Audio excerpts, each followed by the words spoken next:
check, check. Hey, everybody. Hello. Check 1, 2. Check, check, check, check, check, check. And test 1, 2. Looks like our levels are a little quiet. Let's see what I can do about that. Dun, dun, dun, dun.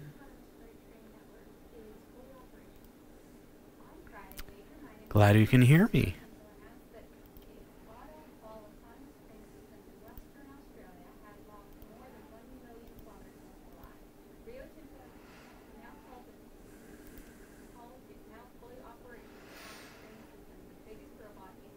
Test 1, 2. Test, test, test, test.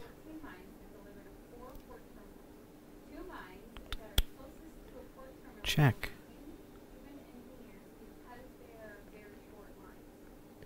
Check, check, check, check, check. Hey, hey, hey, hey, hey.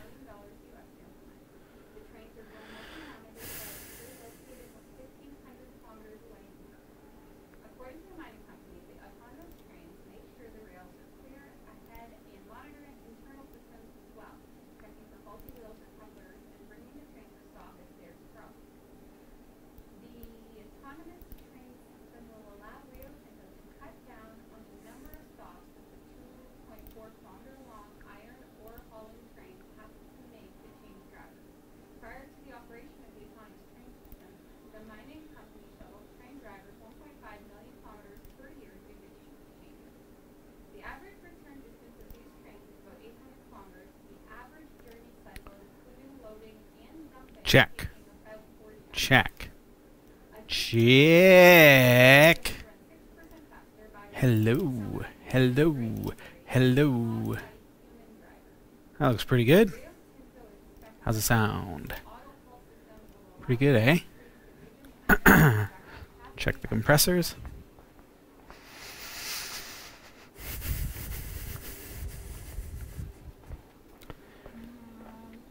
Check 1, 2. Hey, check 1, 2, 2, 2. Hey, hey, hey. Check, check, check, check, check, check. Check, check, check, check. Hey, hey, test 1, 2. Hey, hey, hey. Test, test. Check 1, 2. What's up? Check, check, check, check. Hey. Hey, how's that? Test 1, 2. Test 1, 2. I'm gonna bring that down just a bit. Choo! Do! Do! Do! Do! Hey! Hey! Hey! Hey! Hey! Check 1, 2. Hey! Test 1, 2. Test, test. Test, test, test, test.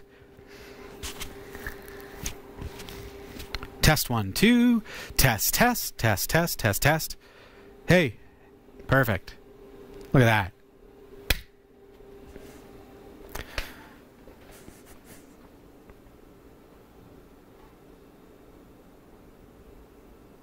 How many do you want?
Hello, Facebook. Just wanted to let you know that we're live in about 15 minutes, so make sure you stick around, pop some popcorn, whatever you need to do, take a quick break. And we're going to go silent for just a couple of moments as we get prepared for the live show. Hope you enjoy. Happy New Year, by the way.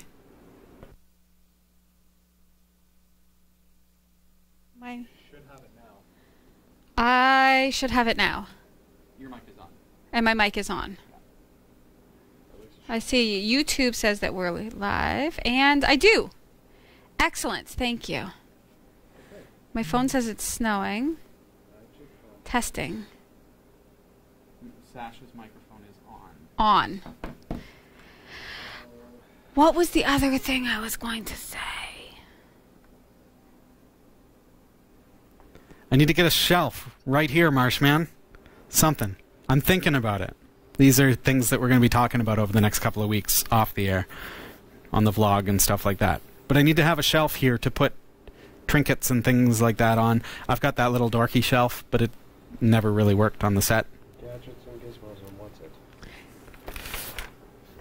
Mm-hmm. Yeah, pretty much. That's all. Can't wait. It's one of the first things to go up.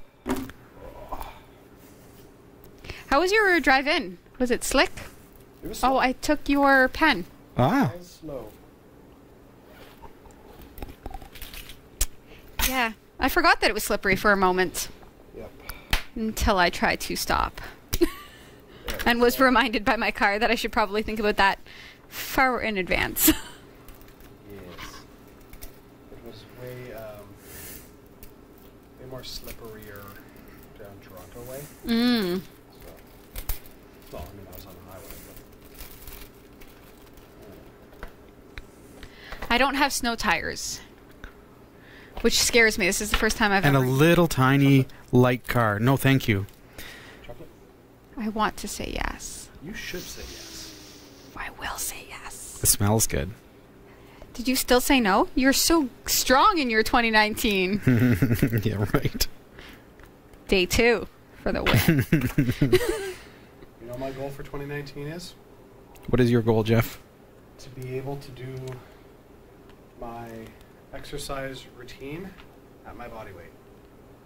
I should maybe make my goal to have an exercise routine. I can help. That is my goal. You know that challenge that I did? Did I tell you this already? What challenge? The challenge where I had to do like the 10 push-ups and 10 sit-ups and 10 mountain climbers. Oh and yeah, the stupid thing. the stupid thing. Yeah. Stupid I won the thing. challenge. You won it? I There you won. go. Wow. I know, right?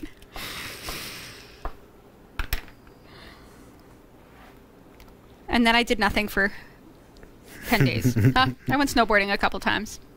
What? We don't have snow. They do on the hills. Yeah, oh yeah. Snow, that's frozen They made water. good snow. Frozen water is snow. No Frozen water is snow. Hello. Frozen water is ice. Snow is dust particles that have collected. Listen to you. Hey, have you thought about your memories? What about my neighbors? Did you get all my messages on Discord? No. All right, you better Okay. check your messages on Discord. And then think about like your top 10 favorite things. We're counting on you, Jeff. Oh, I'm sure I can come up with something. I like the number 1. The 10 episodes I was on this year. And the second thing I like is the number 2. And the third thing is the number 3. Should I make more coffee? Probably, eh? We're going through it. Yeah. Yes, please. I will do that. We have time. Watch behind you. Oh, you sent it today at 8:27. That's why. In the morning. That was like 10 hours ago, Jeff. Yeah, but I was at work. Already at work, I know. Aw, I know that you check your messages while you're driving. Shockingly, the first text to my wife today was at like 2 o'clock. Must have been a busy day. I've been off my phone, and I do not text and drive anymore. Good. You make me so happy. No, the law should make you so happy.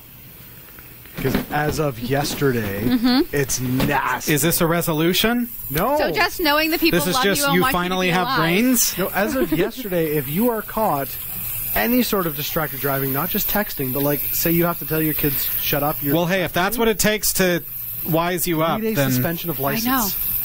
Yeah, up to 30. I don't think he can I hear know. me, which is probably good because he can beat me up. Offense. I'm like, Thank you, lawmakers, I can't for keeping afford my this. people safe.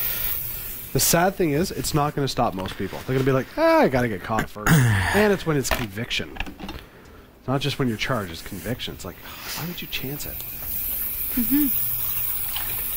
I'm telling you. All right, so what am I I am doing? happy. I do not text and drive. I don't even change the radio station and drive. If I've started driving and it's a bad station, it's staying there. Which means I've listened to some crazy stuff. French for an entire drive once. I'm terrible. I'm so focused when I'm driving that I'm like, I can't even let the kids talk to me. I would never distract myself like that with the texting. Yeah. Solbu, I am going to buy snow tires. Are you? Not this year, though. You have such a tiny little car that weighs about 50 pounds, so... It's like a sled. Yeah. You don't think I need snow tires? I think you do. I think I do. I think I would already have them if I were a better forward thinker and had money in the bank for said tires. Jeff, how's your mic coming through? I don't know. Can people hear me? Check, check, 1, 2. You can hear me? I'm saying the words into the plastic thing beside my mouth. I hear you. I'm hoping that it translates properly to ones and zeros, that travels all across the globe, that people can then translate into ones and zeros. Yes, they're hearing my ones and zeros. I do need snow tires.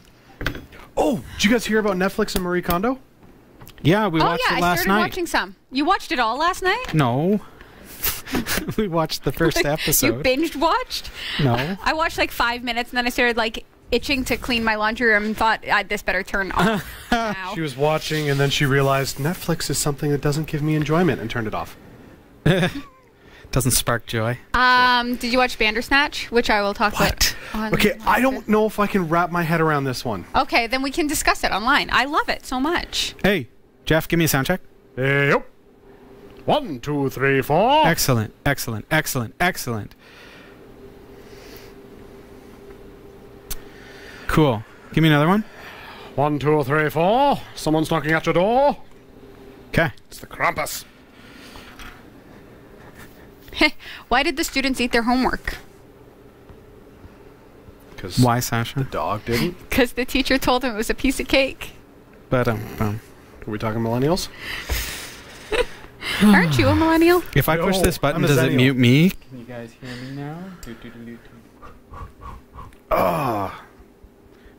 Copyrighting the cell phone company. Okay, good. My switch mutes me and not Sasha. I'm not using summer tires. I'm using all seasons, which are not Yeah, that's super. what I have.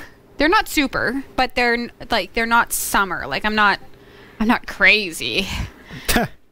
I mean, of course not. The furthest I drive is from here to home, which is, I'm going to check on Google Maps right now because we have the time. All right. Where's Intervalometer Where is home? is rolling. We have 109 minutes on the intervalometer. Very nice, very nice. First show of the year, and we've actually had, I mean, it feels like we've had 2 weeks off because we were here 2 weeks ago. Oh, good point, Garby. I need people like you in my life always. Between 5 and 20.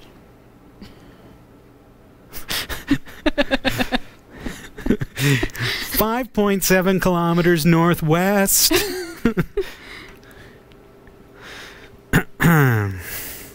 Right, well, okay, it should be known, though, that I live close enough to the studio I could ride my bike. Yeah. Yeah.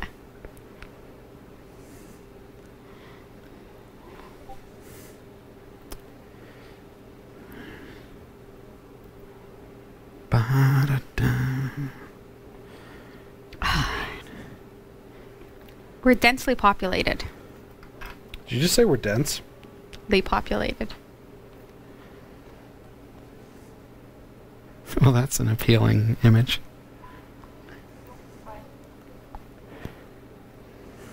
Are we talking our tech things for Christmas at all?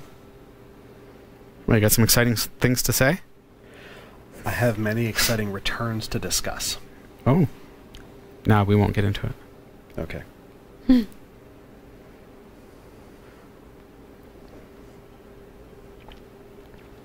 Problems? Oh, yes. I found some issues with Amazon's mass purchasing Why? problem. Well, you know how you can like buy a bunch of stuff where it's like, oh, it's shipped from whatever company, but Amazon's got it? Mm-hmm. Well, what you don't realize is based on those generic descriptions, you think you're buying one product and then you actually get the same product that's coded for a different country. What do you mean? What did you buy? I bought a sound system A sound system? that was not coded for Canada. What do you mean? I bought Sound systems aren't region specific. and this one it was a Samsung home theater system Yeah. that has different menu options depending on your geographical area. And did you set the geographical area in the config? I couldn't Why not? because it wouldn't allow me. I called into Samsung tech support, and the guy I spoke to tried to go through it all with me, and he's like, it appears that you've got one of the devices that was from countries that we do not allow these extra features, and it was hardwired that way. I can't change it. It was like, no way. We'll just firmware flash it. I don't know. So anyway, it's... I can't understand it with a sound system, but I can understand it with, like, we got a an Android TV unit from China, and we can't watch Netflix on it because it thinks we are in China. Right. Because the device itself is region coded to China. Right. So I can understand that, but a sound system? Yeah, That's crazy. It is wherever it's been flagged to, it's not Canada, and they cannot change it. That's He weird. said the only way to change it would be if I send it off to an It's authorized coming, Sash. reseller and all that Not there kind of yet. stuff. Sorry. Oh, the look of disappointment when she realized that the coffee is coming but not ready yet. Even to do a factory reset didn't change anything. So he's like, it's clear Amazon purchased it from a non-Canada country. I was Really? like, this sucks. So I'm returning it. Is it worth looking at, or you've already been through the hoops? I've already dismantled it. It's in my trunk right now. Oh, really? It's all right.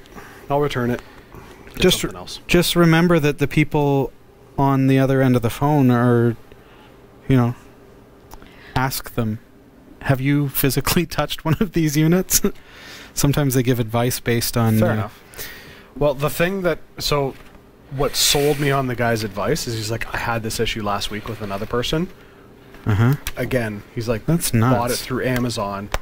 He's like, and as we got into it... Through a third-party seller. Yep. He's like, we found out it was coded for Italy, and we couldn't change it. I was like, really? He's like, yeah, the system was made for Italy. He's like, made in China, coded for Italy, somehow sold in Canada. See, I was like, that's horrible. my Amazon Echo Dot, you can change the region by just logging into on the app. You change the region. So I did. I changed it to UK. Yep. So now she speaks with a British accent. That's amazing. But I lost access to some of the Canadian content. Oh. So I'm like, I'm going to have to go back to that Canadian accent. I wish you could just change the accent without... You'd think She seems more sophisticated in some way. I think you should be able to. We should touch a little bit on what we got, our tech Christmas stuff, only because we talked about it 2 shows ago. Yeah. We did talk about it. Do we talk? Yeah, Garby said we actually teased it. Okay. Yeah. But do you have some favorites? Okay. You're good? I have 3. Okay. So let's... 10, so I have 2.5. I legit have she a said long 10. list. We just have to just... Oh. It's just a chat. It's just a chat. Well, here I found all the things. Oh, whatever. Whatever. I just don't want to put a negative spin on the show, and certainly not on Amazon. No, and that's all. It was more so like, kind of like, it wasn't, because it's not bad on Amazon. It's just be aware when you're not like when you're going to an open marketplace like that, there's little nuances that you may not be aware of, and so from a tech support standpoint, don't blast the product saying it doesn't work, but actually look into it. Because I was ready to go, oh, this thing sucks, and I'm like, wait, I'm just going to call tech support, and they're What a like, shame. "It's coded for not Canada." Yeah. So Yeah, Bummer. that's what we'll do. it's like, all right, we don't have to talk about it though. Did everyone buy tech Christmas gifts? A ton. Yeah. Yes. 3. Well, 2, and then 1 thing for me. But I Alright. haven't received it yet. But I'm still excited to talk about it. Oh, okay. Oh, So that we thing can I make a alluded to? mention. That I bought for Jen that was used. Yeah. Bluetooth earbuds. Oh. Used? Full of How'd you get- full of earwax. No. What? Oh yeah. Yes. Earwax. I was thoroughly Coated. mortified. You'd think that they would at least. Why? How you bought them on Amazon used? So it's supposed to be new, and then I open it. I'm like, wait a minute, that's the other half of the like security. Yeah, it's circle upside lock. down. Yeah. Yeah, so it's been opened. What stores are you buying this from? Ew. You're gross. We're not talking about this. You're buying all. You're like That was legit. you're shopping the flats of returned items. No, it was supposed to be new, and I got used earbuds. So it's like, ah. Dear me, Jeff. That's okay. The one she got, she loves. All right, good. This is going to be hilarious. All right, you wanna grab a coffee now? I gotta Yes. Okay. Bluetooth this. Thank you.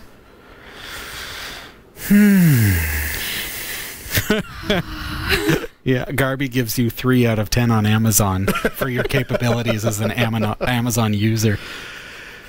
Yeah. It Can was, I take it out while it's still pouring? Yeah, just like give it a like kind of slowly, Give it so a that it moment? doesn't. Yeah, Yeah. I have it spent does turn off. Yeah. thousands and thousands of dollars on Amazon, and this is the first time I've ever had an issue like this. So it was just, just the way it Oh, worked out. I negative 3 out of 10. Garby corrected me. guess. That's- well, that happens. Didn't see the. I hyphen. feel like it doesn't happen. Like it did, but it shouldn't. What is this? This is a Logitech keyboard K40. Is that it? Or is Hey. it Needham? What'd I do? Oh, wait. I should put my phone on airplane mode. I should put my coffee on my coaster. Are you in? I believe. So. Just type some gibberish. Nice. I'm in. Airplane mode He's in. enabled. I'm in. Nice. Turn on. All right. Y'all ready for a great show? Okay. Turn on mics. Got it. Add crypto. Got it. BSP. Got it. It's up. Print show outline. Got it. Teleprompter. Got it. Reboot Wirecast. Got it. Test audio on shots. Didn't do that. So let's just make sure that we do not have any echo on that camera. Any echo? Hello? Hello. Hello? Hello. Hello? Oh, I need to get my hair done. No echo? We good? Beep beep beep beep. Okay. Next up, confirm that we're getting 1080p 30. We are. Launch live on Facebook. Got it. Intervalometer. Got it. Live.cat5.tv is up. Press record on the Atomos Ninja Flame, which is done. And the only thing that we have left to do is A show. have a fun show. Which we will. Hey, DK. Yeah. Hey, everybody. Dennis Kelly, it's great to see you. Happy New Year, everyone. All right. Makes me want to say Donkey Kong. Now I want to play Donkey Kong. That was easy. Show's over, guys. It's game time. Our live recordings are trusted only to solid-state drives by Kingston Technology. Revive your computer with improved performance and reliability over traditional hard drives with Kingston SSDs. Category 5 TV streams live with Telestream Wirecast and Nimble Streamer. Tune in every week on Roku, Kodi, Plex, and other HLS video players. For local show times, visit category5.tv. Category5.tv is a member of the Tech Podcast Network. If it's tech, it's here. cat5.tv/TPN and the International Association of Internet Broadcasters, cat5.tv/IAIB. Happy New Year to all. Nice to see you. Thanks for joining us this week again. This feels like the first time we've been live in a while because we had last week technically off. That's right. Which was a unique experience. We don't normally do that. So Not often. hope everybody enjoyed the Christmas musical. Loads of fun. I meant to watch it.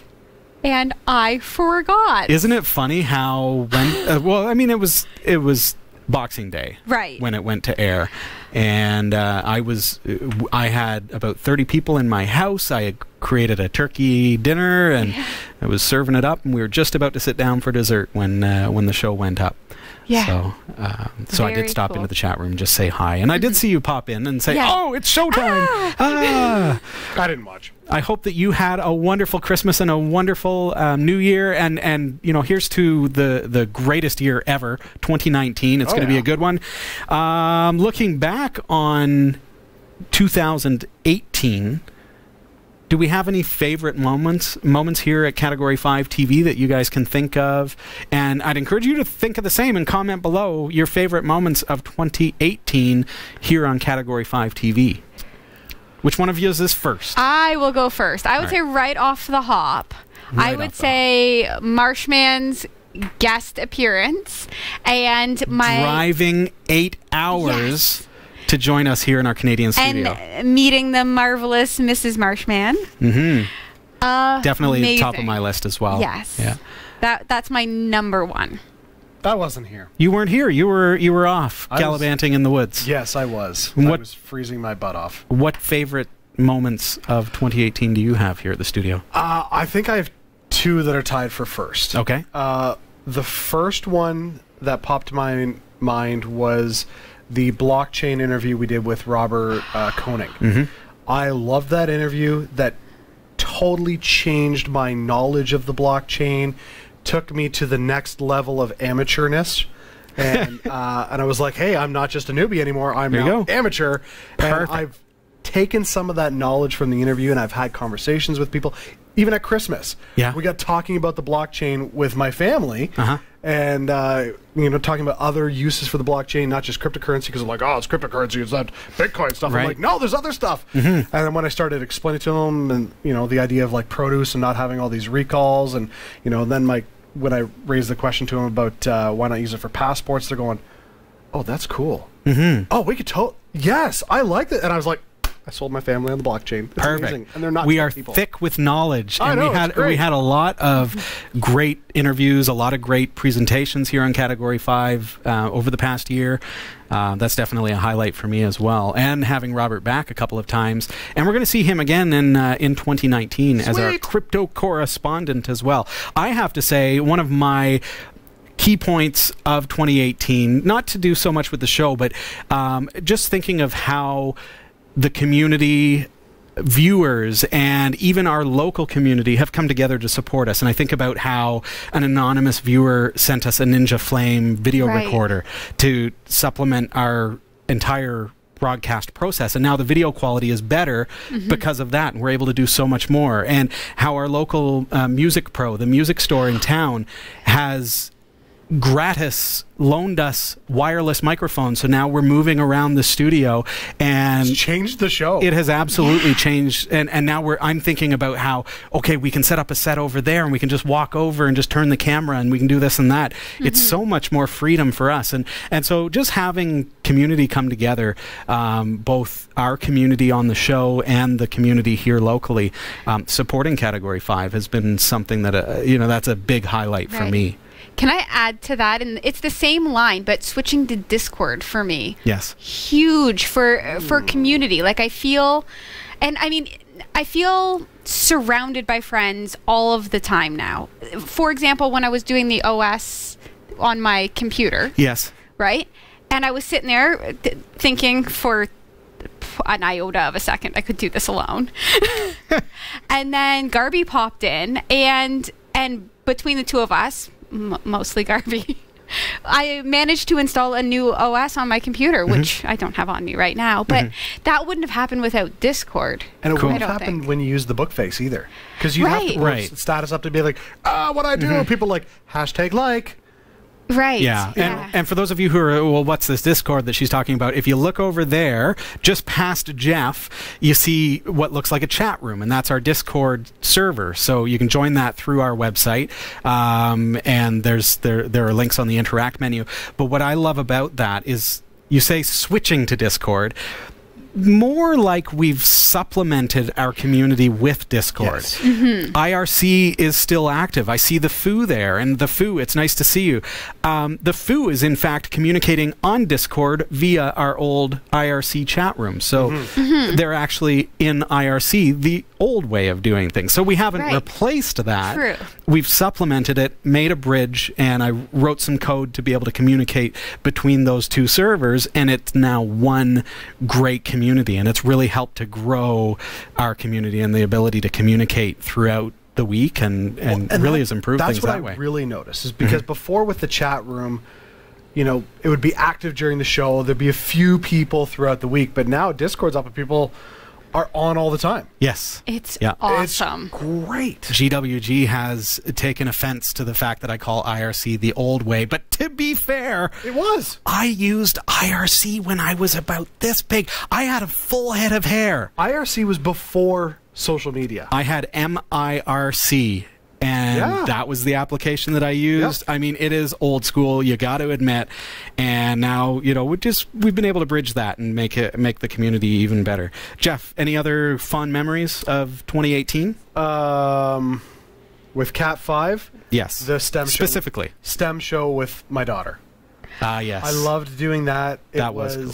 Was that in 2018? That was in 2018. Wow. That was episode 548. It was like spring-ish, March, April, I believe. No, that would have been 2017. No, I looked it up earlier. Really? Yeah, I went through the show. Oh, you're right.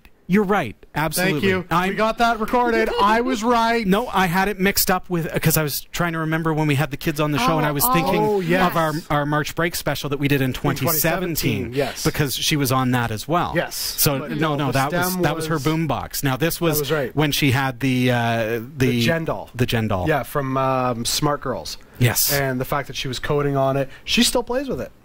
Awesome. I love it. Nice. And it was so much fun watching her just pick it up, use it on the tablet, and start coding. Yeah. And she did such a great job. That's cool. She did a phenomenal job. And now, since that time, she's done commercials on Facebook. Nice. Got that girl. Way to go, kiddo. Life. Yeah. Another fond memory for me, Jeff. This was with you and I on the air. We did a review of the Edifier R1210T speakers. Yes. Your hair. Moved my hair. Your hair. Yeah. The bass from these speakers made his hair blow. It was like full-blown Trump. Amazing. That was a highlight for me. That was great. That was good. Also musically, the rap with Shizu. Hey, yes. We did the microphone. That was fun. Amazing. And got a great response on YouTube, surprisingly. YouTube's usually really hard on us, but no, it was all thumbs up. It's because you let two girls talk. Oh, there you go. That's what it was. I have to say, though, I think I have the most fun, though, with viewer questions. Yes. Those are always, like, solid shows for me. Yes. They'll always be a highlight. I love the viewer questions. I enjoyed learning to solder. Yes. And the way, again, going back to our community, how the community made fun of me, but in a constructive criticism kind of way. Right. To help me to learn more and more to do a better job at soldering. So now I understand more about how it works. Right. I know what the rosin does, and I know how I'm much, much better at it. I'm still not a great solderer, but I'm learning, and the community really helped me with that.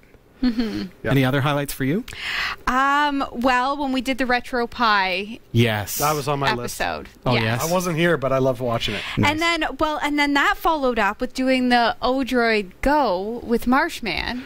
The handheld, yes. The handheld, which, again, like that line of idea for retro gaming for me. Like that episode, and then this next episode, which is going to catapult me because I got one for Dave for Christmas. Oh, fantastic. And so I haven't assembled it or brought it to you for help. But it's like the next step for me, which is great. Add to my collection. Yeah, that's awesome. And those are both examples of STEM and projects that we did ourselves, that you participated in, that we actually built retro gaming stuff. Exactly. From a handheld to an actual Retro Pi, which is like, you think about classic Nintendo games and classic Sega Genesis games and all those kinds of things on a Raspberry Pi.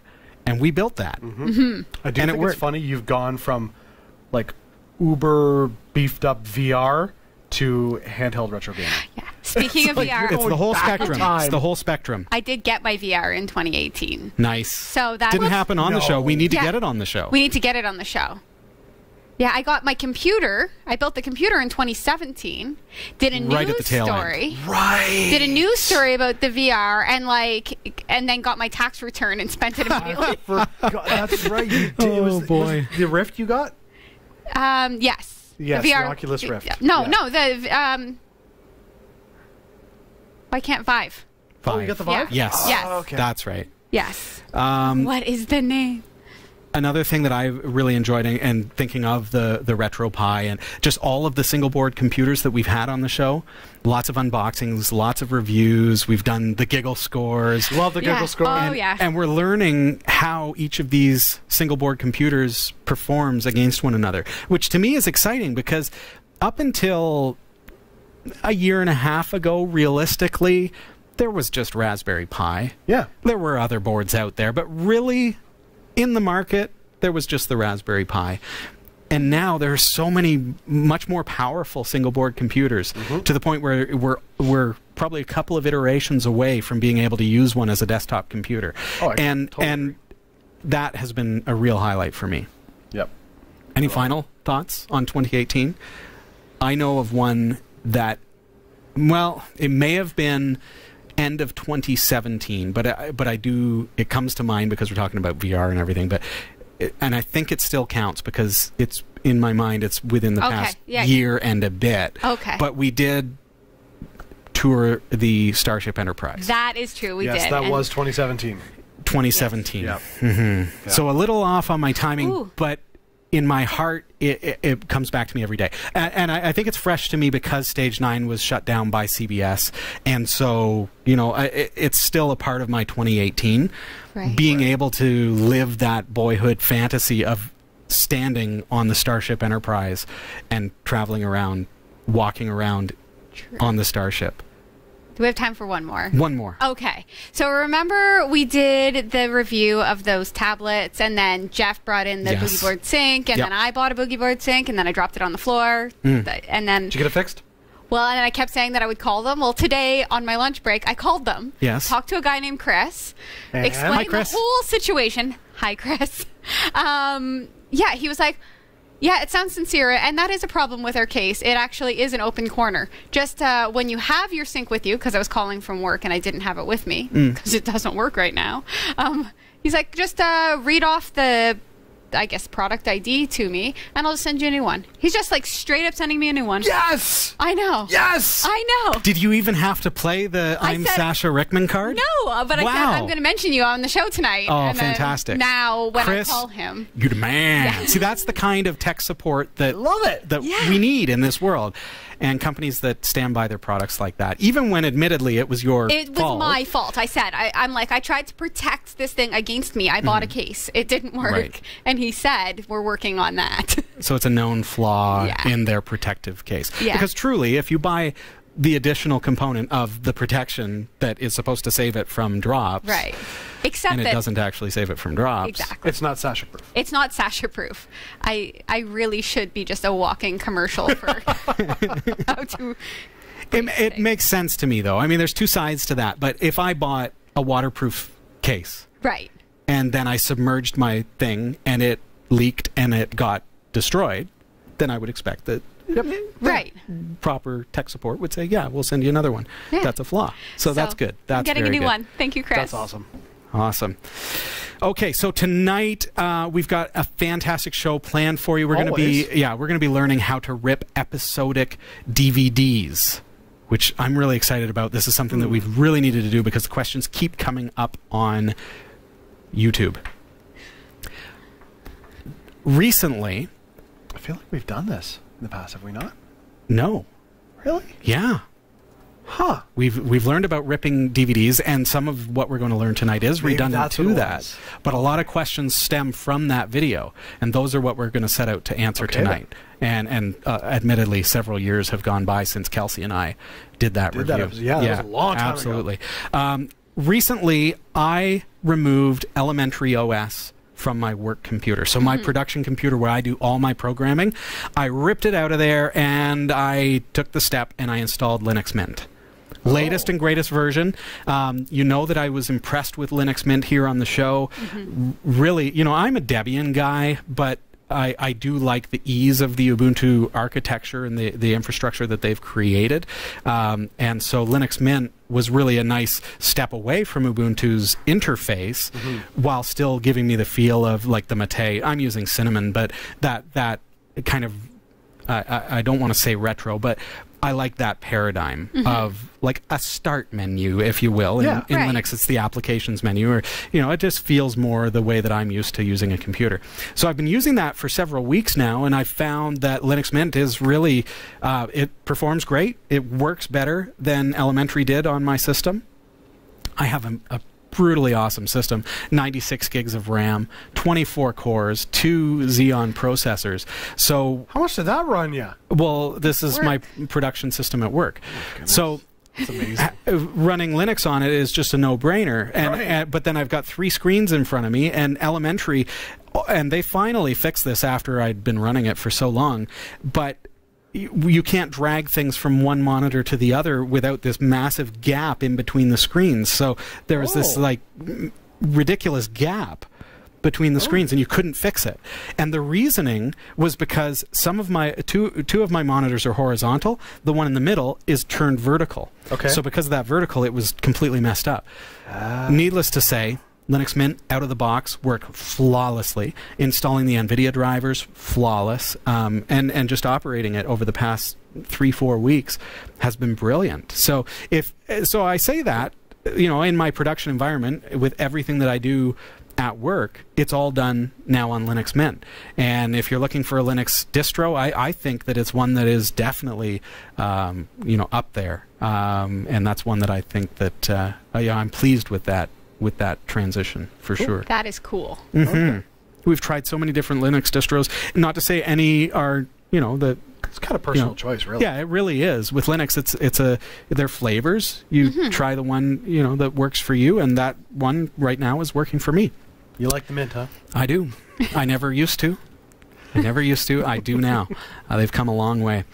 Just quickly before we take a short break, I just want to say thank you to all of our patrons who have been supporting Category 5 TV. You can check out more at patreon.com/Category5. It's a great way to support Category 5 TV. This is free, family-friendly episodes of Tech TV every single week, and we do more than just tech. You recognize Jeff from New Every Day. It's a faith broadcast that we share with you every single week.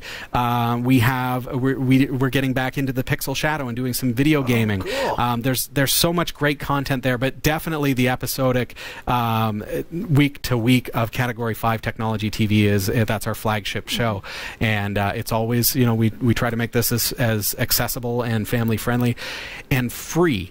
And it's thanks to our patrons and those who support Category 5 that we're able to do that. So we thank you for that. Again, patreon.com/Category5. And with, you know, wrapping up the Christmas season, the shopping season, thank you to everyone who used our partner links as well to do your shopping. Throughout the year, you know, it's not just a Christmas thing, but throughout the year, if you're going to be shopping online, go to our website, category5.tv, click on Support Us, and you'll see our partner links, and there you're able to shop through our partners. Amazon, eBay, all the different stores that you can think of, ThinkGeek, there's a whole lot GearBest. Yeah. There's a ton on there, and other partners that we love and support as well. And they give us a commission on the sales. So all you have to do is just go through our website, and that's a great way to support us as well. So that we can really be strong in 2019. I want to see Category 5 grow, and we are growing to the point where we had trouble with one of our servers today because our MySQL server was completely capped out. Really? There were so many requests on the server. So, you know, these are things that we deal with here. Want to be able to have the resources in place to be able to grow at the same rate as our viewing audience, which can be tough when you give it away for free. So for those of you who support us, thank you for those of you who have considered supporting us and you haven't yet. Please follow those links, and those are some great ways to support us, or just message our community, and they'll share some other ways to become a part of it as well.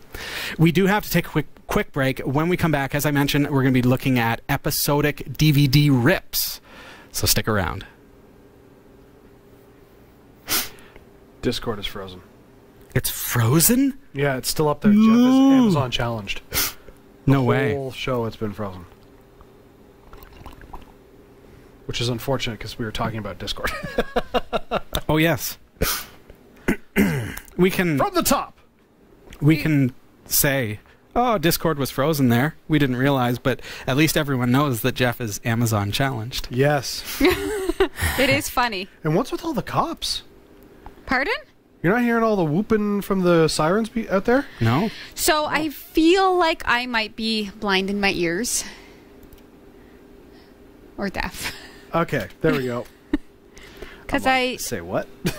I never hear Dave talking to me either. Oh, wow. When he's in another room and he says something to me, I can't hear it. Ooh, so that's legit. I have that. I have specific tonal hearing loss at a certain range and a certain frequency. Yeah. No word of lie. My wife's voice falls in that tone. See? And sorry, she didn't believe me hon. for the longest time, and then finally... That's a very convenient excuse, Well, Jeff. But she didn't believe me. She's like, whatever. And then she dropped her voice one day. She's like, Jeff. And I was like, yep. And I responded instantly. She's like, you're not making that up.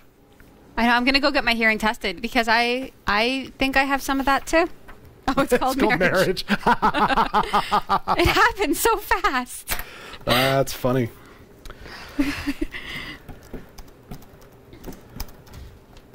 Now, if I do ever get the hearing aids for it, that would be a fun review for the show because they're like uber costly. Because you can have them boost specific frequencies so that everything then sounds normal. Mm-hmm. That's a whole lot of processing. Are you guys ready? Have you all read over these? No. Because I would like you to like prompt me with questions and things. Same process. People ask. Playback. Okay. I don't know if it will fall within this, but what do you call it? No, it's not DHCP. It's DRM. Is DRM? That's the Copy protection. Yes. Mm-hmm. Is this going to address that? Mm-hmm. Okay, good.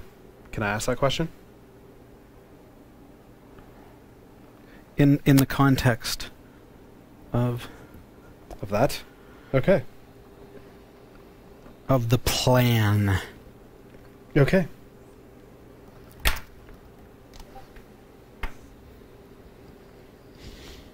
You'd be like, but Robbie, isn't it copy protected? Oh, I will.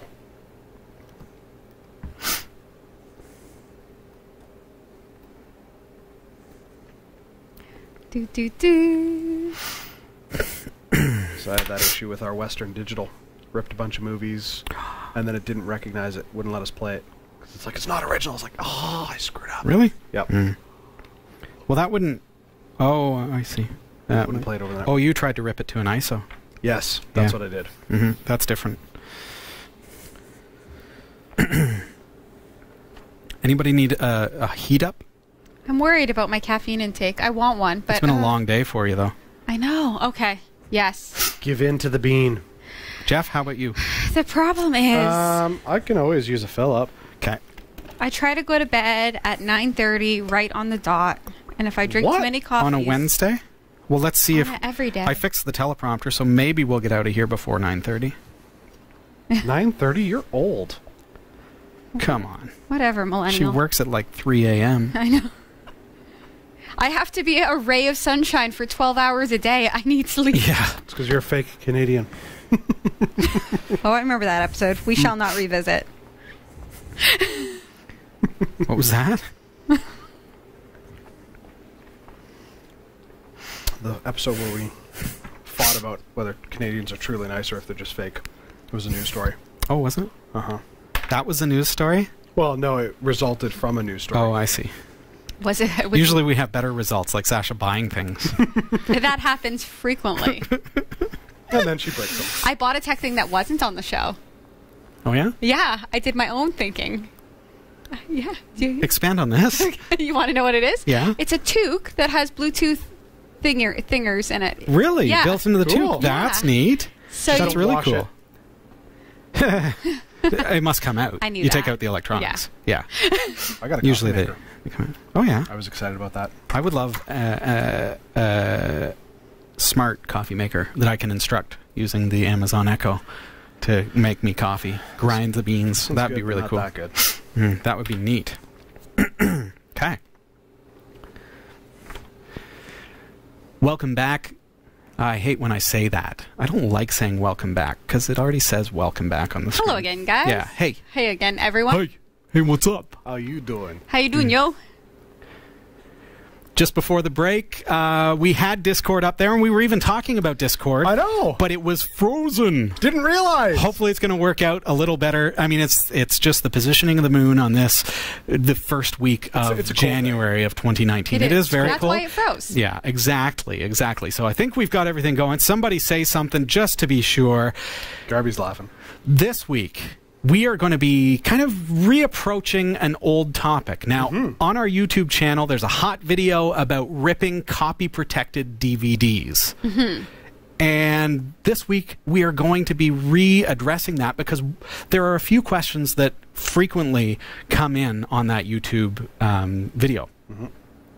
Things around essentially episodic DVD rips. Okay. Now, when you rip a DVD, if it's a movie, it's pretty easy. It's pretty straightforward Right. because it's one video and you're ripping it and encoding it and decoding it and everything else. But it's one video. Now, when you get a DVD set of your favorite shows, it is a little more challenging because typically each disc has multiple episodes on it.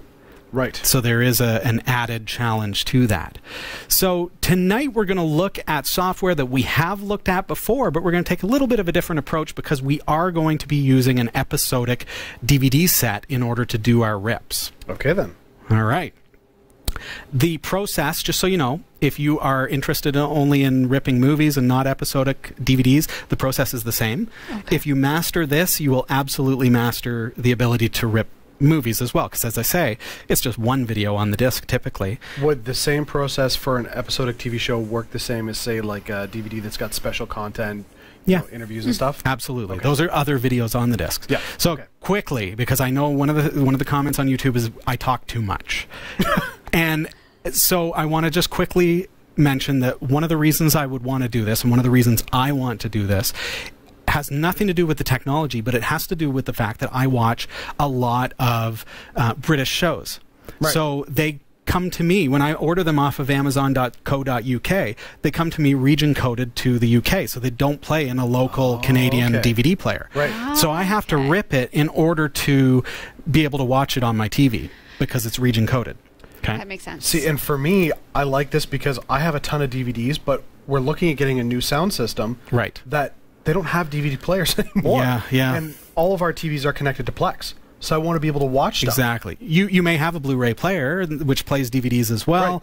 but a lot of us have multimedia centers. And that's the other comment that comes in on our YouTube channel is, well, why would I want to rip things to a computer so that I can watch them on my laptop? No, these files can be watched on smart TVs, on set-top boxes, I have a computer in my cellar that has an HDMI cable coming out of it to the back of a 55-inch TV, and that's our system. So that's how we watch our TV from Plex. So Right. I put them on my Plex media server, and then we watch the shows up on our big screen TV. So this is not just so you can watch it in a portable means of taking it with you on a laptop, though that is one good use case too. If your kids are going away to school and they have a bunch of DVDs, they might not be able to take them all with them, Yes. but you can rip them to their hard drive, and then all of a sudden they've got their entire library and are able to take that to school with them, just as an example. For the record, we're not breaking any laws here tonight. No. We own the DVDs that we are ripping. This is about making your content that you already own more accessible on your devices. Perfect. I don't own a DVD player. I think I own a DVD player, but I think it's somewhere in the garage. It's not connected to any of my devices, Right. especially with the advent of flat screen TVs. I no longer have a cabinet with DVD players and VCRs and things, and I don't want to have it sitting on the floor below the TV that's mounted on the wall. So it's just a different world, but I own the content, and in fact, this is a show that I bought for my wife, but technically for my wife and I to enjoy Yes. together. Inspector Lewis. It's a great murder mystery show if you haven't seen it, from PBS, and it is 9 seasons on Wow. 18 discs, 18 DVDs. That's crazy. Right? So this is something that I want to be on my Plex Media server because I don't have a DVD player to put the DVDs in. So why are we ripping DVDs and not Blu-rays? Size?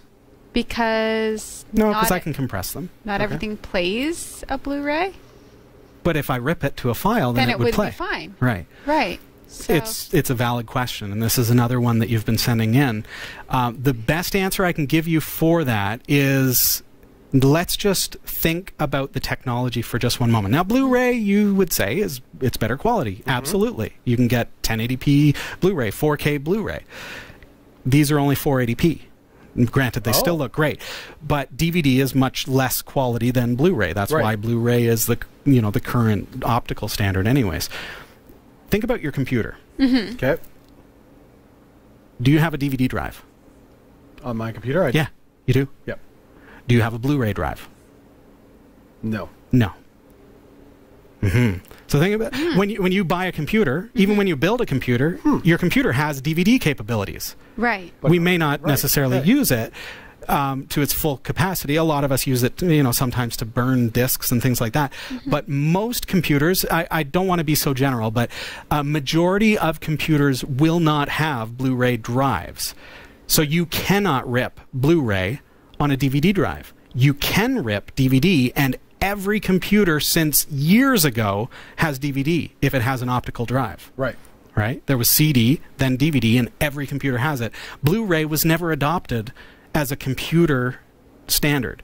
You can spend extra money, you can buy extra devices to give yourself Blu-ray, but I imagine that if you've done that, you already know what you're doing, and you already know how to rip, because why would you spend the extra hundreds of dollars on an upgrade for your computer when you don't even know what it does? Right. It's not. So the drive that is built into your computer and in my laptop today is DVD. That's all it will read. And CD. It's downward compatible, but it will not do Blu-ray. So that's the answer to that.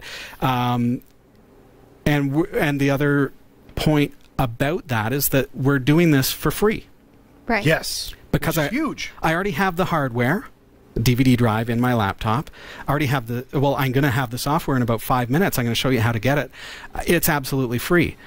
If I wanted to rip Blu-ray, I have to invest in new hardware. I have to buy commercial software. True story. I have to go through all those hoops. So we're not going there. It's all about the DVD. All right. So the product that we're going to be using is called Handbrake. And I do have the capability of bringing this up on my screen, so I'm just going to do that for you. Let's go. Handbrake.fr is where I want to go, and I'll just switch over for you so you can see that. If the buttons would work. Don't worry, that's an edit point. It's cold. Everything's freezing. Yeah. That's right. The buttons. Don't say anything about it in the chat room, folks, because that's going to be a No, seamless yeah. edit point. Don't talk in chat room. Leave it the way it is. Yeah. Could you hit the DVD button for me? Or the laptop? It's not going? How about now? Oh. There you go. All right. Thanks. Oh, Discord's gone. Is it gone? Yep. Totally disappeared. Thanks, man. Nobody talk on Discord. Don't do it. Don't do it. Still no Discord. It's okay. I'm feeling get Discord with the Discord.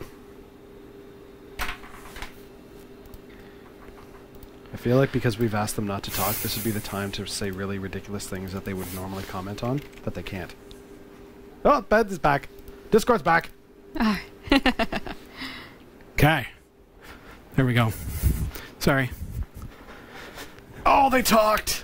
This is why you guys have me here. Cut. Don't forget to hit record. Thank you. Handbrake.fr. Now, this software is available for Windows, Mac, and Linux, and it's absolutely free. I'm going to do the demonstration on Windows 10 tonight. So I've just clicked on the download button, and it asked me, do I want to keep it? And yes, I want to keep that file. So now it's downloading this 12 megabyte file. It's going to be here in 10 seconds. Here we go. 12 megabytes. So huge. Super tiny. So this is a program that's going to allow us to copy these DVDs to a file. Right. So understand, we're not making a copy from a DVD to another DVD. No, right. We're taking the data off of the DVD, we're going to remove the copy protection, and we're going to then encode it to a file format, MP4, which is going to allow us to watch it on our set-top box, on our Plex media server, all of those things. Okay, so you said remove the copy protection. Yes. Now, do we eventually put copy protection back on? Mm-mm. Okay, so should most systems that have DRM protection, I think that DRM, DCM? Yeah, DRM. DRM, would they still recognize it without the copy protection? Okay, so understand, Jeff, we're not going to change the DVD. Correct. Okay? Yeah. DVDs are a read-only medium. Right. DVD RW, that's different. That means rewrite. Okay? Right. But when you buy a commercial DVD video set, it is read-only. Right. They've silk screened it and pressed it. So we're not making any changes that are going to affect that disk. It's going to still work exactly the same. It's going to have the same copy protection. What we're doing is when we copy it to the hard drive of my computer, we're going to remove the protection which will obfuscate the video. Okay. Because if I just put a DVD in my drive and copied all the files to my computer and tried to play the VOB files, they'd be green lines. Yes. And it would be all messed up because there's copy protection that prevents me from making that copy. Right. Okay? And rightly so. I go back to the fact that I own these discs. I'm not showing you how to bootleg or how to make illegal copies. Yes, don't do that. What we're doing here is just making this for ourselves. So with that file now downloaded, I hope that answers your question. It does. Okay, so there's Handbrake now ready to install. So I'm going to click on that, and we're going to install that. Next, I agree, and next. Perfect. Now you think you're done, but you're not. I mentioned about copy protection. Yes. Okay? Right. Handbrake is free software, and they need to be careful that they are not distributing software that can be used for illegal purposes. Okay. Right? So right now in its current state, I can rip my family movies, I can rip my wedding DVD that was created for me, Right. but I cannot rip commercial DVDs with copy protection. Right. I have to go one step further in order to rip and decode the copy protection, remove that, and that's using a tool from VLC, which we all know and love. Yeah. VLC, the video player, it's able to play everything, and we can use some of their technology in order to bypass and get around the copy protection. Okay? Neat. So it's a little hard to find. When I go to VLC is it org? No, VLC. Let's just now it's in my memory. VLC No, videoland.org. That's how they always get me. Okay, videoland.org. In projects, you see libDVD CSS, and it gives you all these. Now, libDVD CSS is specifically a library designed for accessing DVDs like a block device without having to bother about the decryption. It's a fancy way to say this gets around the encoding that protects the DVD. You can go into releases, and you can go into 1.2.12, and then you see Win64. See all the hoops that you got to go through? Why that version? Did they discontinue it after that? They stopped making it for. They stopped compiling it for Windows. Oh, okay. So that particular version, 1.2.12. Anyways, you're on Windows. Let's make it simple. I've created a hot link for you. All you have to do is go cat5.tv/libdvdcss. Forget about the .dll because it's just a hot link. When I click on that, enter, it's going to redirect to the file, and it's going to allow me to download it and keep. What was it again? Cat5.tv/lib DVD CSS, lib DVD CSS, and you see that below as well. Cool. So now I've downloaded that file. Just save it to your downloads folder. I cannot reiterate enough. You do not save this to its final destination. Your Windows system won't allow you to do that, and it will end up saving it in the wrong spot, and then your decoding will not work. Okay? I need to now take that DLL file, which has been downloaded to my downloads folder, and I've downloaded it twice, so it's got a 1 after it. I want the original DLL file. So I just want to copy that file, libdvd css-2.dll is what it's calling it right now. And I'm going to go, now again, I'm on Windows. This will work on Mac and Linux. It's just that the file locations are different. Find where Handbrake installed to, and you'll be able to do this. On Windows, it's usually going to be in your C drive in Program Files, and then a folder now called Handbrake, because remember, I installed a program called Handbrake. So here it is, but it's missing the DLL to decode that. So I'm going to right-click and hit Paste, and here's the warning. You're going to need administrator permission to do this. Continue. So now in that folder, along with my handbrake.exe, is also libdvdcss-2.dll. That is a necessary step. If you're getting garbled video on your rips, you've done that incorrectly. Okay? Download it to your downloads folder, then copy it or cut it and paste it into the same folder as handbrake.exe. Do not open the program before that point. Okay, notice the steps that we've taken. Now I can close this, and I'm going to bring up Handbrake on my screen, and I've already inserted the first disk of the set. Okay, do that first. Put your disk in. If you bring up Handbrake first and then put the disk in, you're probably not going to see your disk. Okay, put it in first. Okay, now I'm going to bring up Handbrake. Here it comes. And you see now it has detected the DVD. So hit OK, or just click on that DVD. And now it's scanning the titles of this disk. Now, on the box set here, there's a couple of things. So on the back of the disk, on the case, disk 1. Okay. And then there's the pilot. And Series pilot and Whom the Gods Would Destroy. 2 episodes. 2 episodes. 1 disc. 2 episodes. Yeah. So on that disk now, I can see, if I look under title, I see 3 files. Well, what on earth, right? Observe. 1 hour, 37 minutes and 4 seconds. 1 hour, 38 minutes and 38 seconds. 1 minute, 39 seconds. That's the episode. So the first 2 files, the first 2 titles that it sees on the DVD, those are the episodes, and then this is probably the menu. Right. It's like a 1-minute loop. So I'm going to first click on the first one, and up here, see this here? This is extremely important. I need to observe how they created this DVD, the encoding that they used. So this is 720 by 480, but it is actually anamorphic, so it's 853 by 480 is the actual resolution of the disc. And this is key, the frame rate. 23.98 frames per second. Keep that in the back of your mind. So I want to, you notice that it defaulted to fast 1080p 30? Yep. Don't want that. Okay. Because a DVD is only 480p. Why would I rip it in 1080p, which will upscale, it will create a 1080p file, but the source is only 480p, so I'm basically just stretching it out. Yeah. Right. It would just make a bigger file. Yeah.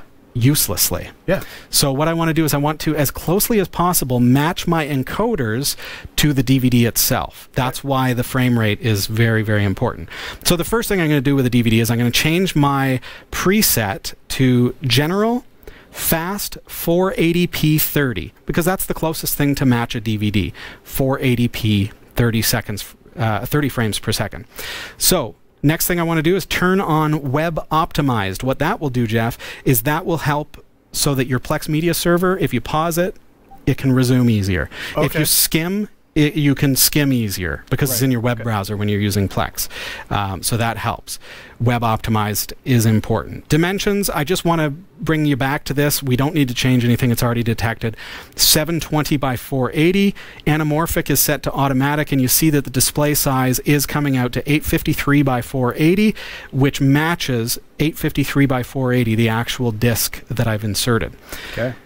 Next up, I just want to show you filters.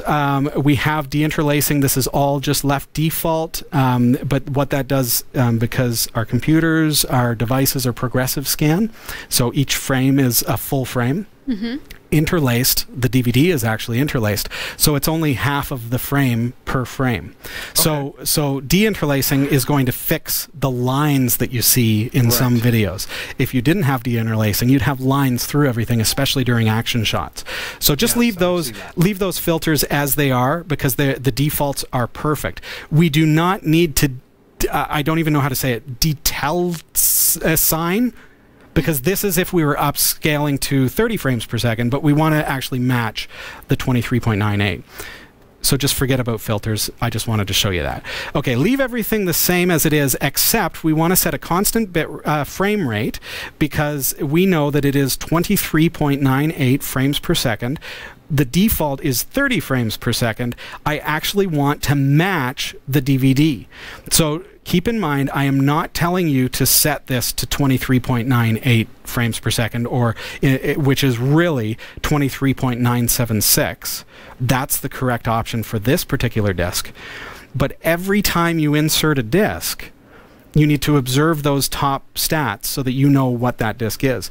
The next disc that I put in, even if it's from the same set, might be 30 frames per second. That was my question, for sure. Yes. Yeah, and it does happen. And in fact, with this particular DVD set, once you get to the second set of discs, it goes up to 30 frames per second.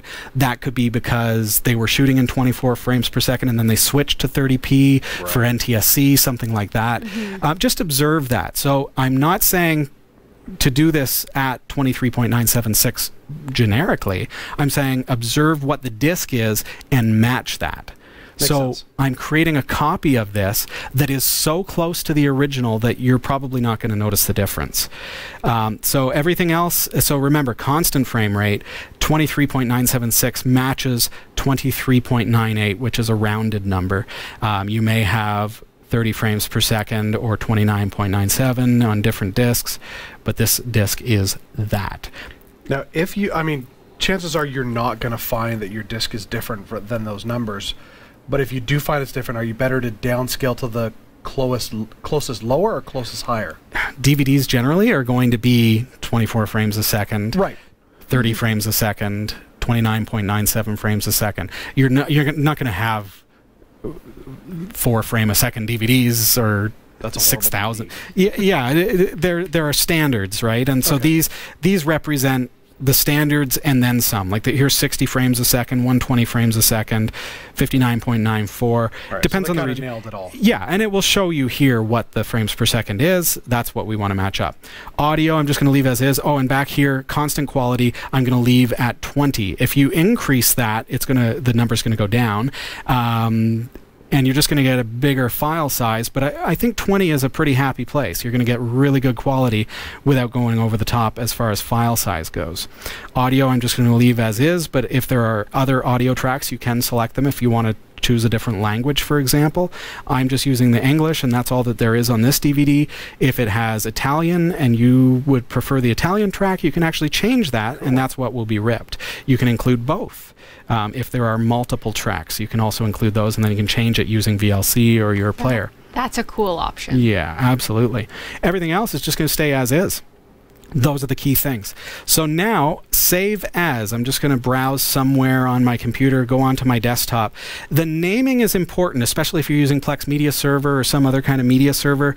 You got to start with the season number and the episode number. So S01E01 is the beginning of this file, because otherwise it's not going to show up on your Plex Media Server. So I'm going to call this S01E01, and then I do a hyphen, and then I'm going to call this series pilot, because that's actually what they call it, .mp4. Don't forget to specify that. Save. Now, I'm not actually doing anything yet. What I want to do is I want to add that to my queue. Now, if I look at the queue, I can see it's there. It's ready to go. But this is episodic, remember? So now if I was just doing a movie, I'm done. Right. I can just rip it and I'm done.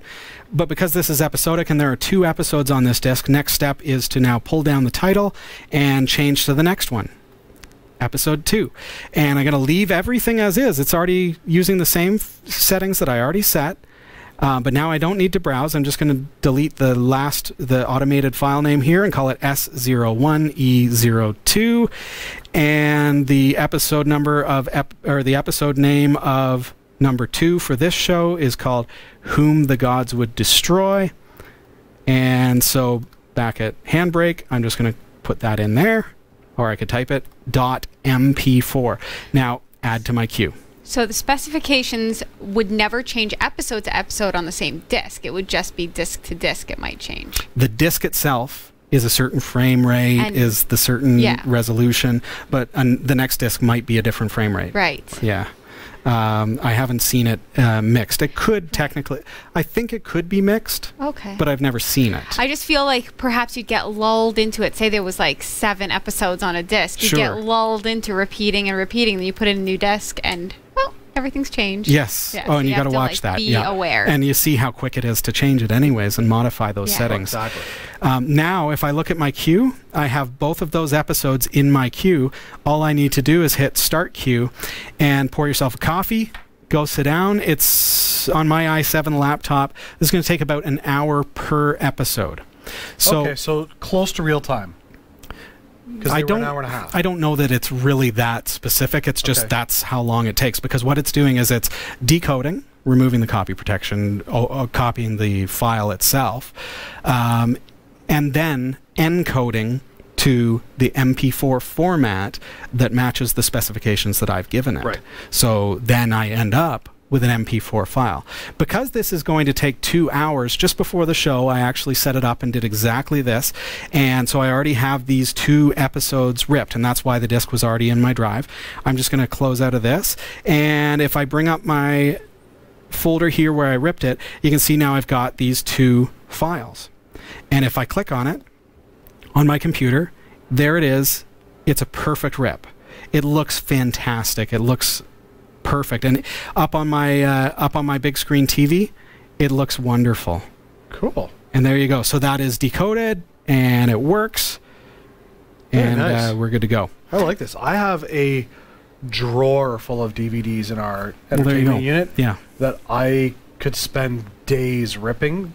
And we would love to watch these things, but we don't have a DVD player anymore. Yeah. So they just kind of sit there, and we keep talking about, oh, should we have just sold them off? But now it's like, no, there's some purpose. You can rip them and put them on your Plex Media server. Yeah. And it's absolutely, like, because the video is great. The video looks, even on my 55-inch TV, the 480p looks fabulous. And because I've set the settings as I have, the quality is stellar. Like there's no artifacting, there's no perceptible loss. It looks great. It looks absolutely perfect.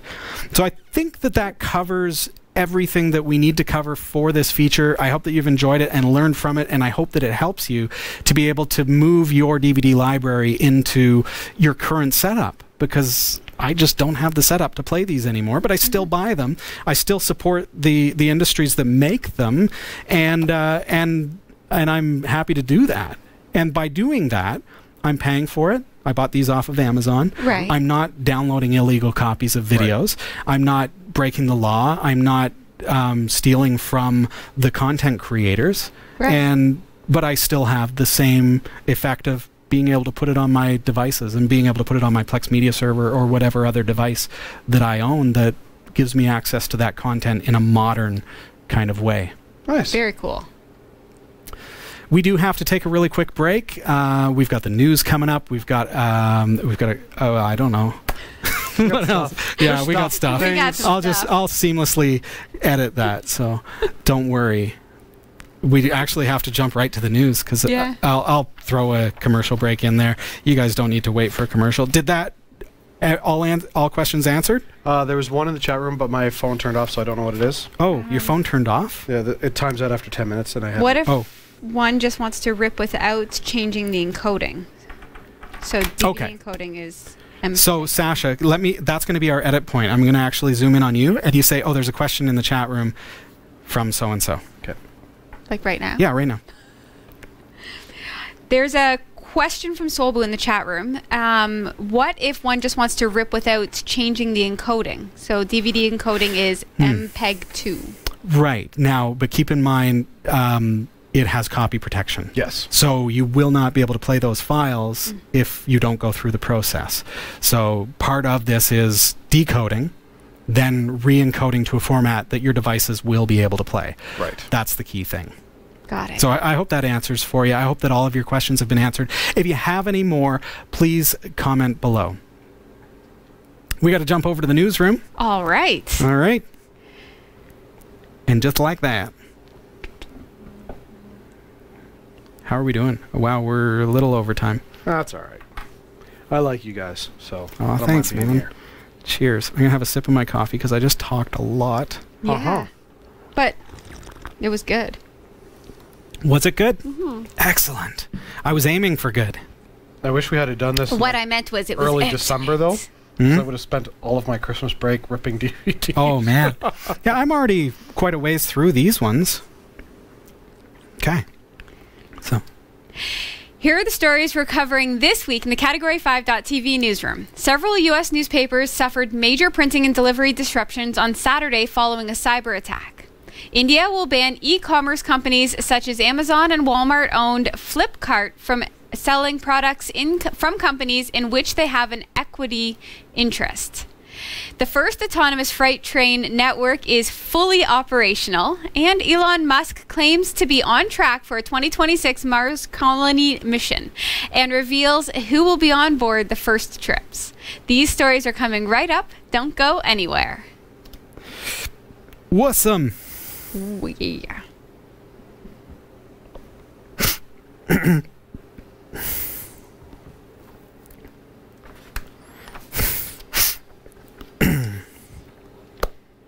Side note, bangs don't last more than 5 weeks before they need a haircut. I know, right? My bangs are just growing in. Sasha. It's true. You ready? I think so. Good to go. Okay. I'll just... Okay. Just quickly before we get into it, I heard that breath. Just want to let you all know that some of the news stories were submitted this week by Roy W. Nash. We hear that he has been doing well, and it's so great to receive some emails from him this week, and we look forward to updates there. But just thought I'd give you a quick update. So thank you, Roy, and here's to speedy health and a wonderful 2019. I'm Sasha Rickman, and here are the top stories we're following this week. Several U.S. newspapers suffered major printing and delivery disruptions on Saturday following a cyber attack. The attack led to delayed distribution of the Los Angeles Times, Chicago Tribune, Baltimore Sun, and other titles belonging to Tribune Publishing.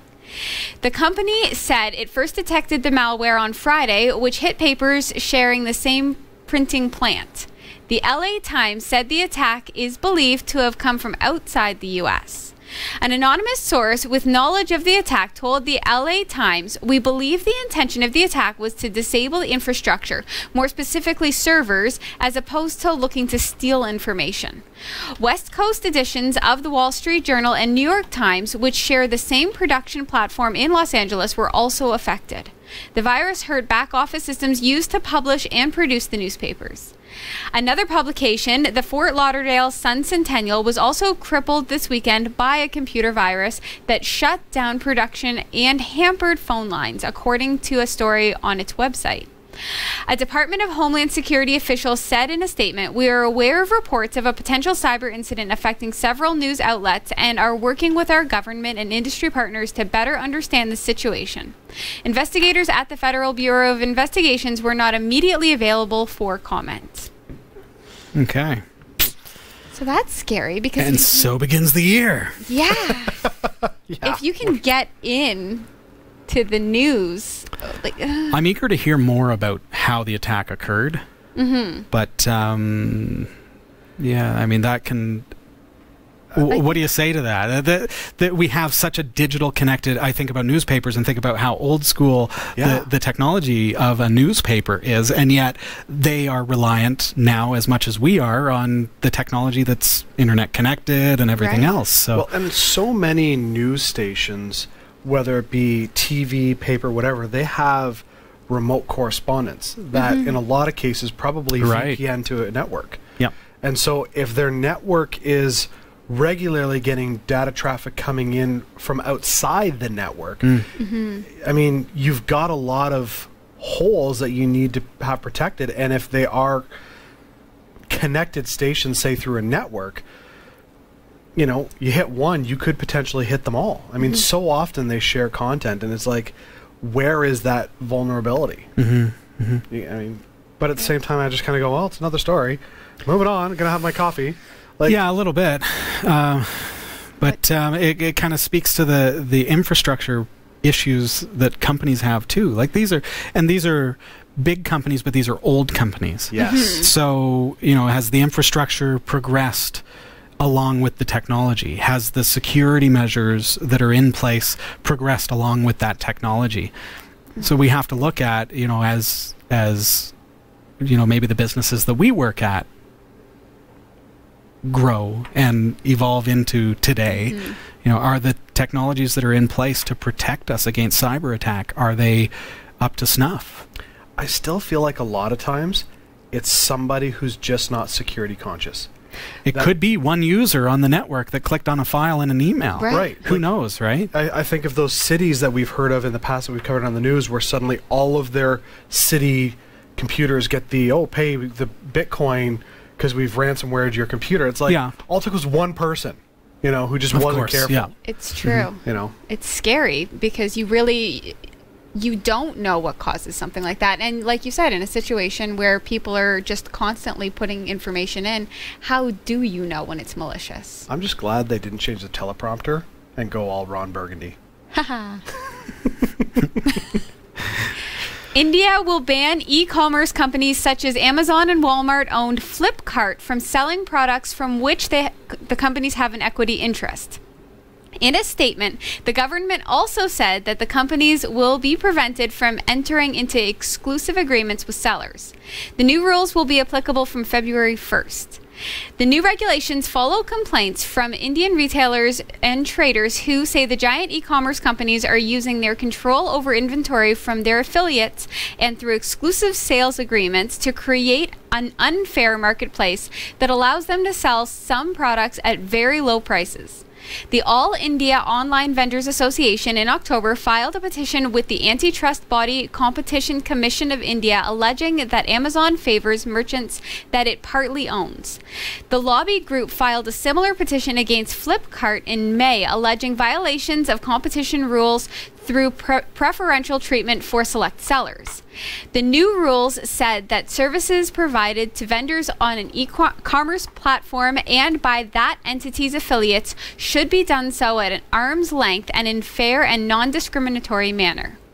New rules will appease small traders and farmers who fear that U.S. companies are making a backdoor entry into India's retail market and could squeeze out small corner shops that dominate Indian retailing. The Confederation of All India Traders, in a statement, said that if the order is implemented in full, then malpractices, predatory pricing policies, and deep discounting by e-commerce players will no longer occur. Amazon India said that it is currently evaluating the new rules, while Flipkart did not immediately respond to a request for comment. I'm on the fence about this one. You know what? So was I. Yeah. When I saw it, I was like, I love the idea of preventing like the big guy going to all the little guys. But at the same time, I think this has gone too far in its response.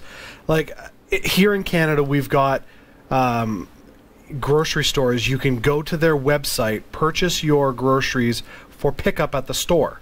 Right. It's not like, you know, does that classify as e-commerce?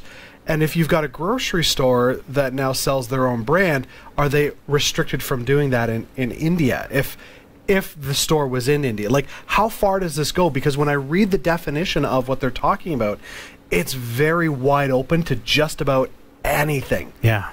And I mean, you look at a company like Coca-Cola, who's got a ton of subsidiary companies underneath, but they're all under the same corporate umbrella. It might be 4 or 5 times removed, but under this rule, they all apply.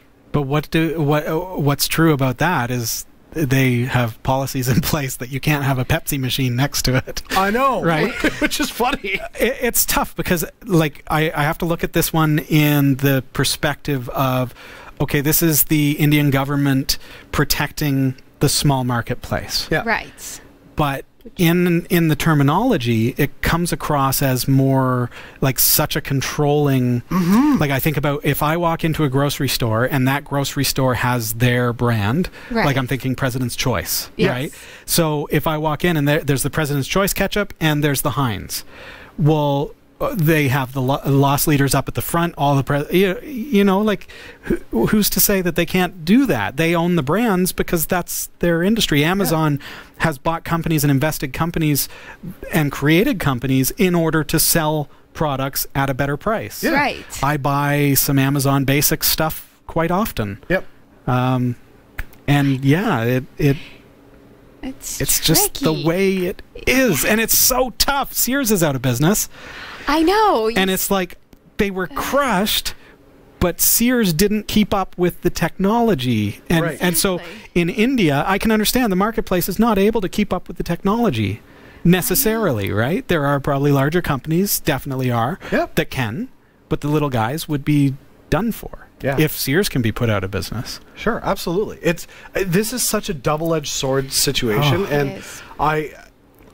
you're right. I think I'm on the fence. I don't know how. I think it's gone too far, but I like the notion of it. It's really tough, and I think it just boils down to this is the time that we are in. Yeah.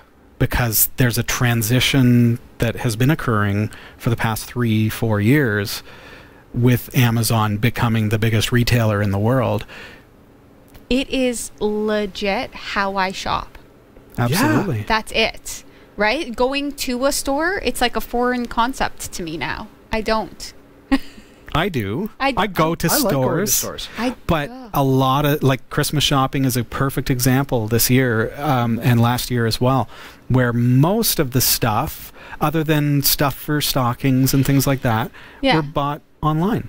And most of that through Amazon. Right. I would say like 95% of the gifts I bought this year were from Amazon. Yeah. Yeah. What about you? What are your thoughts on this? We're kind of, I think we're all three on the fence on this one. Yeah. Yeah. Supporting, I have absolute support for the little guys, and I understand that market mentality, and we need that. Maybe the government needs to take a different approach and subsidize the marketplace, subsidize the little guy, and give them incentives to and capabilities to flourish. If they can't match the prices, give them tax breaks. I also wonder if part of this is country economics. Because you look at a country like India, and it's such a massive country, and not all areas are equal in their wealth distribution or their consumerism. So maybe there's an element of country-specific commerce scenarios that have driven this, and so we're looking at it from our perspective. It's tough that way, yeah. And not understanding this scenario, and so maybe it's just a matter of North American ignorance to the Right. true problem of it. I do feel that way, and that's why, like, I'm awkward in this whole thing because I don't really know Yeah. what's We're not on right. the side of like the Yeah. farmers and Yeah. Are you watching our show from India and are I'd love to impacted hear. by this? Yeah. Share your thoughts. If you have family or loved ones in India, what are your thoughts on this particular governance? Yeah. We'd love to hear. I'd love your perspective on this. The first autonomous freight train network is fully operational. On Friday, major mining corporation Rio Tinto announced that its Auto Haul autonomous train system in Western Australia had logged more than 1 million kilometers since July. Rio Tinto now calls its fully operational autonomous train system the biggest robot in the world. The train system serves 14 mines that deliver to 4 port terminals. 2 mines that are closest to a port terminal will retain human engineers because they are very short lines. The train system took 10 years to build and cost Rio Tinto $916 million US to implement. The trains are remotely monitored by a crew located 1,500 kilometers away in Perth. According to the mining company, the autonomous trains make sure the rails are clear ahead and monitor internal systems as well, checking for faulty wheels or couplers and bringing the train to a complete stop if there's a problem. The autonomous train system will allow Rio Tinto to cut down on the number of stops that the 2.4-kilometer long iron ore hauling trains have to make to change drivers. Prior to the operation of the autonomous train system, the mining company shuttled train drivers 1.5 million kilometers per year due to shift changes. The average return distance of these trains is about 800 kilometers, with the average journey cycle, including loading and dumping, taking about 40 hours. Additionally, the trains will be able to run 6% faster by removing acceleration and braking variations caused by human drivers. Rio Tinto expects that its auto haul system will allow it to increase the region's iron ore production capacity by 20 million tons. That is superb. Wow. That's a neat story. Yeah, that's a big robot. That is amazing. I love that that's their comment. It's a big robot. Again, this is going to be two-sided because Yeah. this is going to mean loss of jobs. Right. Absolutely.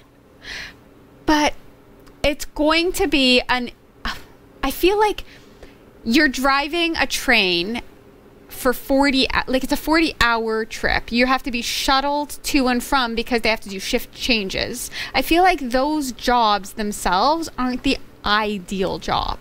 But it's right? not about Like- being it's about having a job. Yeah. But I mean, like, you take that mindset, you got road construction, why can't they just put a little rotator on the bottom of a stop sign that flips every, minute, and it's connected to something on the other side? Then the sign turners have lost their jobs. Like, it's Right.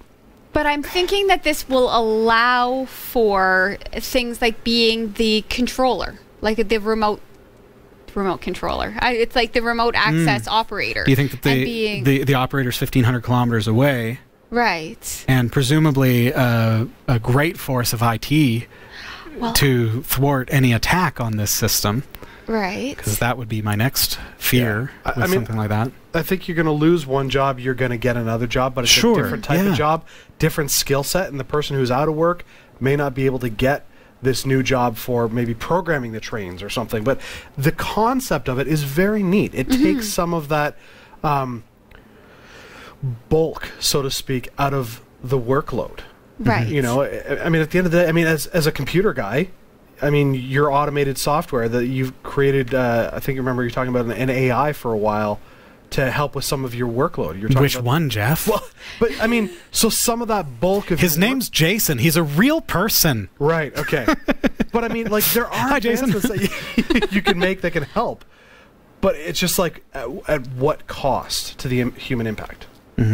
Right. So that's I fair. I get both sides, but I think it's a neat story. I just like the fact that they've automated trains. I like that they I just do- made it faster because humans brake and accelerate oddly. That's interesting too, isn't Yeah. it? Yeah. What I want to know though is, are there sensors on it for track runners? Well, it's presumably, it's monitoring things around it. It's going to have LiDAR. Yeah. Got to fit that in once per show. And so it's going to know that there's things moving. And, if there are kangaroos hopping in front of the train, they're going to have to deal with that. Right. I just That's hope just- that they've addressed that, Sure. because there's nothing more sad than to hear that there was a, Of course, a track of runner course. that led to an incident. Of course. Right. Yeah. Although I will say, if that were to be the case, there isn't a human witnessing it now.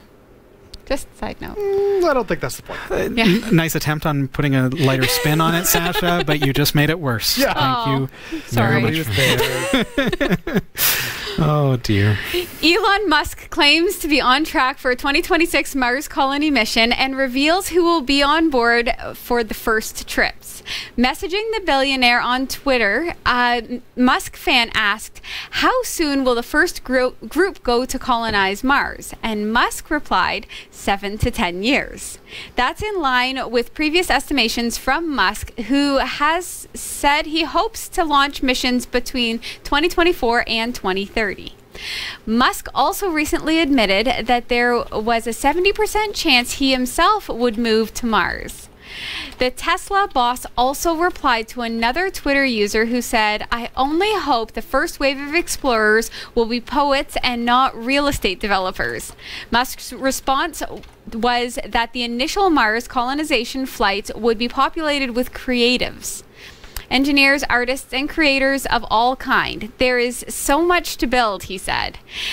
It's not the first time Musk has suggested that he'll send creative types to space. Back in 2018, Musk revealed that Japanese billionaire art collector Yusaku Maezawa would be the first passenger on board his SpaceX trip to the moon. The 43-year-old entrepreneur didn't reveal how much he'd pay for the trip, but Musk said he has made a significant deposit on the price, which is a significant price. Yusaku told a Thrilled conference in California, "I thought long and hard how valuable it would be to become the first private passenger to go to the moon. I thought about how this could contribute to world peace. This is my lifelong dream." That mission to the moon doesn't have a launch date yet, but is expected to take place within the next few years. Reaching the moon is a far easier feat than Musk's planned Mars missions. The billionaire recently admitted early travelers have a good chance of dying on the way. SpaceX is currently working on a vessel named Starship. It's believed that Starship will be able to make the voyage to Mars with humans on board within the next 7 years. SpaceX hopes to eventually create spacefaring civilization, which would include Martian colonies populated by humans. Tickets for the trip would cost around a couple $100,000, according to Musk. Musk, however, reckons that living on Mars won't be cheery and certainly not a luxury retreat. Your probability of dying on Mars is much higher than on Earth, the billionaire explained. He also said that early Mars colonists would be working nonstop to build the base, and this would leave not much time for leisure. And even after doing all this, it's a very harsh environment, he said. And even if you survive the trip to Mars, it's entirely possible that you'll never be able to return to Earth. There's a good chance you die there, Musk warned. He said, you can come back, but we're not sure. Now, that does sound like an escape hatch for rich people. So. I love this story. On so many levels of stupidity. What? I do appreciate his honesty. Yes. Well, it's true. Yes. It's a lot of money. I can't believe that it's actually going to happen. Like and that soon. You can't believe, like, you don't believe, or you can't believe, like, oh my, I'm partially. I mean, you look at his track record, and you know he's a visionary, obviously, but he has the capabilities. He projects. You know, I like to overpromise, underpromise, and overperform. Right. Mm-hmm. He tends to overpromise and underperform. Right. So when he, announces the new Tesla, and then it takes several years before it's, beyond the date, I just don't know that it's going to happen. But so there's that doubt because of his track record, but at the same time, I know that if anyone can do it, it is Elon Musk. He did put a Tesla in space. That's true. Yeah. He did. What I find interesting about this story, though, is the fact that we don't know the long-term impacts of space residency. Sure. I mean, we've had people on the International Space Station for extended periods of time. I mean, look at the twins. One was an astronaut, one was not. The brother came back from space, and genetically he has changed from his brother. Mm-hmm. So we don't know what this is going to mean if it's like, hey, we're going to send you to Mars, you're going to get there in a year, and you may never come back. What's 5 years impact from now? I think before we start jumping at Mars, put something on the moon where if things go bad, you're only 3 days away, as opposed to a year. It sounds like that's what he's doing, but at the same time, he's being really a downer to his own program by being realistic and honest to say, you can pay to go to Mars, I'll fly you there, you're probably going to die. Well, but that has nothing to do with his product. That's the environment of space. I mean, that'd be like, hey, we can get you a wetsuit that allows you to swim with great white sharks, but there's a risk you could get eaten. That's nothing to do with the suit. This is progress. That is stupidity. There is a fair chance if you decide to go to Mars, you know you're not coming back to Earth. You know it. Like, you know it. You've lived your life. Deep in your soul, you know you're not coming back to Earth. Even if they say that there's a chance, there is no chance. There is one. You might get to Mars and live on Mars for a blip, but... There is one benefit to going to Mars. What is that? You're not going to have to shovel the snow. Yeah, you might. I don't think so. I don't know. Just quickly, according to CoinGecko, here's how the crypto market looked as of 1800 hours Eastern Time on Wednesday, January the 2nd, 2019. Bitcoin is up, gaining $165.62 US, and is presently at $3,855.06. Litecoin similarly up, and going up by $3.83 US, hitting $32.76. Ethereum, likewise, up $53.34 at $153.30. Remember, 3 weeks ago it was at only $99.96. Monero also gaining, a slighter gain at $51.49 as this week's where it hit. Stellite, looking at the little guys, is also on its way up at not $2, pardon me, I keep doing that, 2.31 ten-thousandths of a cent. Wouldn't it be neat if Stellite was $2? Yeah, I would be rich! Turtle coin, an even littler gay, 1.24 ten-thousandths of a cent, also gaining 0.78 ten-thousandths of a cent. Remember that cryptocurrency is always changing. The market is always open, and it's always volatile. So be careful and be mindful of that fact. Big thanks to Roy W. Nash and our community of viewers for submitting stories to us this week. Thanks for watching the Category5.tv newsroom. Don't forget to like and subscribe for all your tech news with a slight Linux bias. And for more free content, be sure to check out our website. From the Category5.tv newsroom, I'm Sasha Rickman. And I'm Robbie Ferguson. And I'm Jeff Weston. Thank you so much for being here again with us this week. Hope you've enjoyed the show. Happy New Year, and here's to 2019 being awesome for you, your family, your loved ones, and just all around. Looking forward to a great year ahead. Have a great week, everyone. Bye. Bye.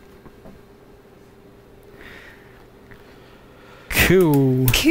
Quick intro? Yep. Yes. Okay. Welcome to Category 5 Technology TV. This is episode number 589. And this week we're going to be looking at a product that is going to allow us to rip DVDs. But in particular, now we've looked at this kind of thing before. I shouldn't say that because we talked about that we made that revelation on the show. So I'll start that again. Welcome to Category 5 Technology TV. It's so great to have you here in 2019. As we kick off the year this week, we're going to be looking at how to rip episodic DVDs. So if you got some DVD sets in your stocking this week, this year, then you're going to be able to copy those to your Plex Media server, for example. We're going to talk all about it. We're going to show you how to do it and why. I think we should also talk about our favorite moments from 2018. We definitely should reminisce. Yes. I think that'll be coming up too. Stick around. Nice. Is that okay? Nice. Yep. Yes. All right. Thank you, everybody. Yay.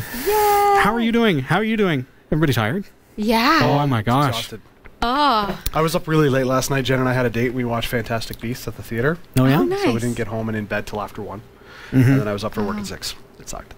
Yeah, and this is my first day at work after a 4-day weekend. And last week did me in, like doing a turkey dinner and everything. I was so 5 shot. Christmases in 7 days. Wow. No, I just feel like jet lagged or something from how I feel. returning to work, which Yes. is not a formal complaint. I'm just See, It's a casual complaint. I took off for vacation as of the 14th. So I've had like a significant 2.5 weeks off. So putting the work brain back on today was painful. yeah. I was like, I am out of the game. I was excited to go back because I do like structure and routine, and I know like I do very well going to bed at a set time, waking up at a set time. I love the patients at the clinic. So I was excited, but also now I'm exhausted. This, yeah. Starting the week on a Wednesday is rocking, though. I loaded you up with caffeine. Yeah. So that's something. Now I Do we need mics off, or are you good? I'll turn the mic. Yeah, I'll turn my mic off. All right. Thanks, everybody. Bye.